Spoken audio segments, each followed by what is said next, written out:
ಆತ್ಮೀಯ H16 news ಅರ್ಥಾತ್ ಹೇ ಸಿದ್ದರಾಮಯ್ಯಗೆ ಸ್ವಾಗತ. ನಾನು ನಿಮ್ಮವ MI ಅದು ಮಲ್ಲಪ್ಪ ಜೋತವರು. ಆತ್ಮೀಯರೇ, ಸಿದ್ದರಾಮಯ್ಯ ಸರ್ಕಾರ ಒಂದು ಅಡ್ವರ್ಟೈಸ್ ಕೊಟ್ಟದ, ವಿಶೇಷವಾಗಿ ಶಿಕ್ಷಣದ ಗ್ಯಾರಂಟಿ ಅಂತೆ. ಇನ್ನೂ 74,000 ಶಿಕ್ಷಕರ ಕೊರತೆ ಅಂತೇಳಿ ಒಂದು ರಿಪೋರ್ಟ್. ಮತ್ತು ನೀವು ಖರ್ಚು ಮಾಡೋದು ಕೇವಲ 2% ಶಿಕ್ಷಣಕ್ಕೆ ಅಂತ ಇಲ್ಲಿವರೆಗೆ ಎಲ್ಲ ದಾಖಲಾಯಿತು. ಅದೇಂಗೆ ಏನು ಪ್ರಗತಿ ತೋರಿಸ್ತೀರಿ ಅನ್ನೋಂಥ ಸಂಶಯ ಜನಸಾಮಾನ್ಯರಲ್ಲಿ.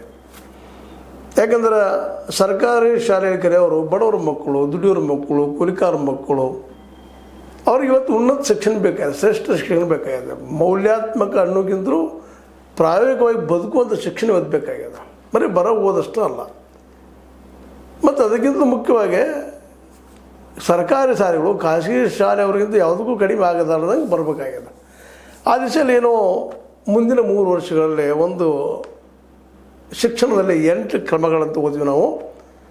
ಏನಪ್ಪ ಅಂತಂದ್ರೆ ನಿಶ್ಚಿತವಾಗಿ ನಾವು ಒಳ್ಳೆ ಕೆಲಸ ಮಾಡ್ತೀವಿ ಅನ್ನೋ ಭರವಸೆಯನ್ನು ಕೊಡೋ ಪ್ರಯತ್ನ ಮಾಡಿದ್ದಾರೆ ಸಿದ್ದರಾಮಯ್ಯನವರು.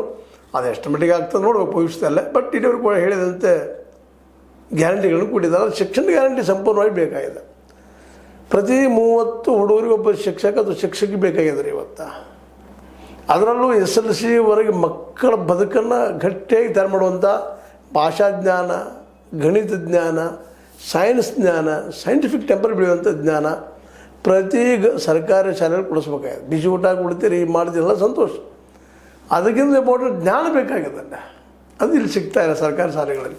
ಹೀಗಾಗಿ ಪ್ರೈವೇಟ್ ಶಾಲೆಗಳಿಗೆ ಸಾಲ ಸೋಲ ಮಾಡಿ ಪಾಪ ಬಡ ಜನ ಆಗಿರ್ಬೋದು ಅಥವಾ ಕೆಳ ಮಧ್ಯಮ ವರ್ಗದ ಜನ ಆಗಿರ್ಬೋದು. ಸ್ವತಂತ್ರವಾದ ಮೀಡಿಯಾಗೆ ಬೇಕಾಗಿರುವುದು ಸ್ವತಂತ್ರ ಧ್ವನಿ. ಆ ಸ್ವತಂತ್ರ ಧ್ವನಿ ಉಳಿಸಲು ನೀವು ಮಾಡಬೇಕಾದದ್ದು ಇಷ್ಟೇ. ಅದೇನಪ್ಪಾ ಅಂತಂತಂದ್ರೆ ನಿಮ್ಮ ಕೈಲಾದಷ್ಟು ಸಹಾಯ ಈ ಚಾನಲ್ಗೆ ಮಾಡಿ ಹಾಗೂ ನಿಮ್ಮ ಧ್ವನಿಯನ್ನು ಕಾಪಾಡಿಕೊಳ್ಳಿ. ಈ ಒಂದು ಖಾಸಗಿಯವರ ಅಡ್ವರ್ಟೈಸ್ಮೆಂಟ್ಗೆ ಬೆಲೆ